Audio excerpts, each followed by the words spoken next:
You have done everything you were told to do. You cut back on portions. You counted calories. You chose the salad instead of the sandwich. You skipped dessert more nights than not. You moved more. You tried harder. And the belly that appeared somewhere in your 50s is still there. Stubbornly, and if you are being honest, it might even be a little larger than when you started. I want you to know something important. You did not fail. The approach failed you. Because the conventional advice about calories in and calories out, while not entirely wrong, is missing a critical piece of the picture for adults over 50. That missing piece has a name. It is insulin resistance. And until you understand how it changes the rules of fat storage and fat loss after 50, you will keep working hard with results that feel frustratingly small. Take Margaret, for example. She is 62 years old, lives in suburban Florida, and has been managing pre-diabetes with metformin for the past 2 years. Margaret spent the better part of 3 years eating less than she ever had, tracking every meal, staying well under her daily calorie target. And the number on the scale would move a little, then stop. And the belly, that specific, frustrating belly, barely budged at all. It was not until Margaret understood that her insulin environment was working against her fat loss efforts at every meal that the picture finally changed. Not by eating less, by eating differently. In a way that addressed the insulin dynamic her calorie counter had never accounted for. Many adults tell me they feel more in control when they can see the pattern written out clearly. So I created a simple protocol you can print and follow quietly at home. Let us start with the foundational concept that most calorie counting advice overlooks completely, and that is the role of insulin as the body's primary fat storage hormone. When you eat, particularly when you eat carbohydrates, your blood sugar rises. Your pancreas releases insulin to manage that rise. Insulin moves glucose from the blood into the cells, and when glucose is being managed by insulin, the body is in a state of storage. Not burning, storing. In the presence of elevated insulin, the body receives a clear and powerful hormonal signal. Do not burn fat for fuel right now. Store it instead. Insulin's job is to manage energy surplus, and when insulin is present and active, fat burning is essentially paused while that energy management takes place. When insulin resistance develops, the body compensates by producing more and more insulin. They stay elevated for longer. They remain in the bloodstream well beyond the window in which they are actively needed. And during all of that extended time when insulin levels are high, the fat storage signal is active. The fat-burning signal is suppressed. And the belly, which houses the fat cells most responsive to insulin's storage instructions, continues to grow or stubbornly refuses to shrink. No amount of calorie restriction changes this dynamic. Because calories are not the signal that governs fat storage and fat burning. Hormones are, and specifically, insulin is. Insulin and glucagon work in opposition to each other. When insulin is high, the warehouse stays locked. The body cannot access the stored fat. It is closed for burning. Now imagine that in a state of insulin resistance, insulin levels are almost never truly low. Not after meals, obviously, when insulin rises in response to glucose. But also not between meals, because the pancreas is constantly compensating for the body's reduced insulin sensitivity by producing more and keeping levels elevated. The warehouse is almost never unlocked. The stored fat, including the visceral fat of the belly, has very few windows of opportunity to be mobilized and burned. And cutting calories does not change this at all. Because the warehouse lock is not governed by how much you are eating. It is governed by the hormonal environment, by insulin. This is why the conventional calorie deficit model so often fails adults over 50, dealing with insulin resistance. You can eat less than your body burns and still not lose belly fat if your insulin environment is keeping that fat locked away. When you cut calories significantly without addressing the insulin dynamic, your body does not simply comply by burning the belly fat you want it to burn. It responds to the perceived shortage in a different way. It slows the metabolism. It reduces the basal metabolic rate, the number of calories your body burns just to keep itself running. It becomes more efficient with the energy it has, which means it burns less. It also preferentially preserves fat, particularly visceral fat, and instead draws on muscle tissue as an alternative fuel source. This is the opposite of what you want. You lose muscle. You maintain or even increase fat. Your metabolic rate drops further because you now have less muscle mass driving it. And the next time you try to cut calories, you are starting from a lower metabolic baseline than before. So, if calorie restriction alone does not solve the problem, what does? The answer requires shifting the focus from how much you eat to what effect your eating has on insulin. Because lowering the insulin response of your meals over time is what begins to lower the chronic baseline insulin levels that are keeping the fat warehouse locked. This does not mean eliminating carbohydrates entirely. It means choosing carbohydrates that produce a slower, more gradual insulin response, rather than a steep and prolonged one.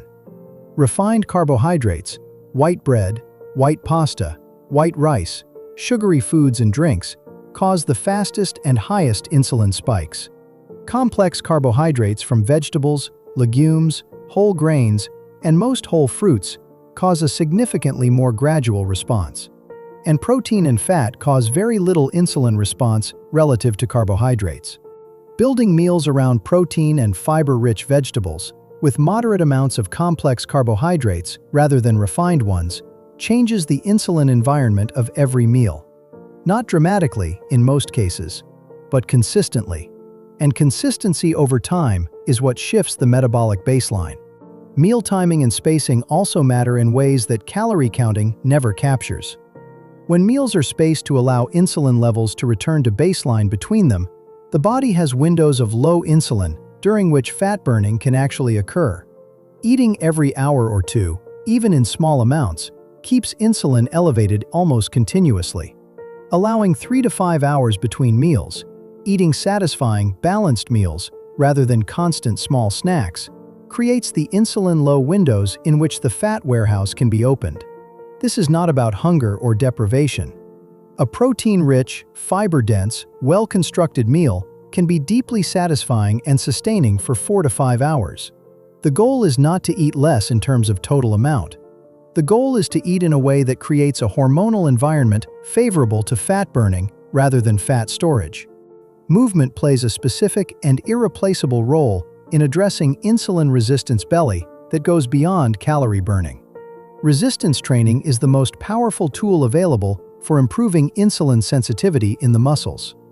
When muscle tissue becomes more sensitive to insulin, it requires less insulin to move glucose. The pancreas does not need to overproduce. Baseline insulin levels begin to lower over time. The fat storage signal becomes less constant, and the windows for fat burning become wider. This is a fundamentally different mechanism than the calorie burning model of exercise. Yes, resistance training burns calories, but more importantly, for the specific problem of insulin resistance belly, it rebuilds the metabolic machinery that allows the body to use glucose efficiently without requiring large amounts of insulin to do so. Walking after meals, as we have discussed before, provides a similar benefit in a different way. It activates a glucose uptake pathway in muscle tissue that does not require insulin, reducing the post-meal insulin spike at the source. A lower insulin spike after eating means a shorter and shallower window of elevated insulin. More time in an insulin-low state. More time when the fat warehouse door can open. Combining resistance training 2 to 3 times per week with gentle post-meal walks creates an approach to movement that addresses insulin resistance belly through its actual mechanism, rather than simply trying to burn off more calories. Sleep and stress management are not optional additions to this approach. They are central components. Cortisol, released in response to stress and elevated when sleep is poor, directly raises insulin levels. It signals the liver to release stored glucose. Blood sugar rises. Insulin follows. And the fat storage environment is activated even when you have eaten nothing. Adults over 50 who are sleeping poorly and managing ongoing stress are in a near-constant state of cortisol and insulin elevation that works directly against their efforts to shrink belly fat. This is one of the reasons why the same diet and exercise approach that worked at 40 does not produce the same results at 60. The hormonal environment has changed, and cortisol management has become a metabolic priority, not just a wellness aspiration. 7 to 8 hours of quality sleep, consistent sleep and wake times, and daily practices that bring the stress response down are as important to addressing insulin-resistance belly as anything you do in the kitchen or at the gym. Now let us talk about nutritional support at the cellular level, because even the most well-constructed dietary and lifestyle approach works best when the body's insulin signaling machinery is properly equipped. Berberine has been studied extensively for its ability to activate cellular pathways that improve insulin sensitivity and address the root mechanisms of insulin resistance from the inside. Chromium supports the function of insulin receptors and reducing the insulin demand that drives fat storage. Magnesium supports insulin signaling, moderates cortisol-driven inflammation, and promotes the sleep quality that the entire hormonal system depends on. Alpha-lipoic acid supports mitochondrial function and cellular energy production, helping the body use glucose more efficiently rather than routing it toward fat storage.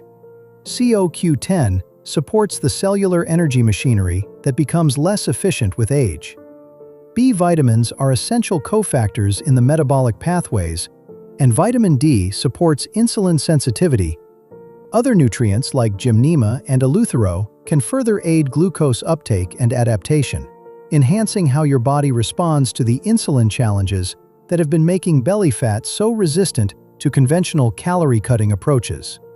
Because obtaining meaningful amounts of all of these nutrients through food alone is genuinely difficult after 50, many adults find that a well-formulated, comprehensive daily supplement that brings these key nutrients together provides the reliable cellular foundation their dietary and lifestyle changes need to produce their best results. If you would like to explore what that kind of comprehensive nutritional support looks like, there is a resource in the description below. Before we close, the important reminder: this video is for educational purposes only and is not medical advice. Please speak with your healthcare provider before making significant changes to your diet, exercise routine, or supplementation. Here is what I want you to carry forward from today. The belly that did not respond to calorie cutting was not mocking your effort. Understanding insulin resistance does not mean starting over. It means redirecting your effort toward what actually moves the needle. Meals that lower the insulin response rather than just the calorie count. Movement that rebuilds insulin-sensitive muscle rather than just burns energy. Sleep and stress management that address the cortisol-insulin connection, and nutritional support that equips your cells to participate fully in the change you are working toward. Margaret stopped counting calories and started thinking about insulin. Her belly began responding in ways 3 years of calorie restriction never achieved. You now understand the mechanism. Thank you for spending this time with True Well Prime. Take good care of yourself today.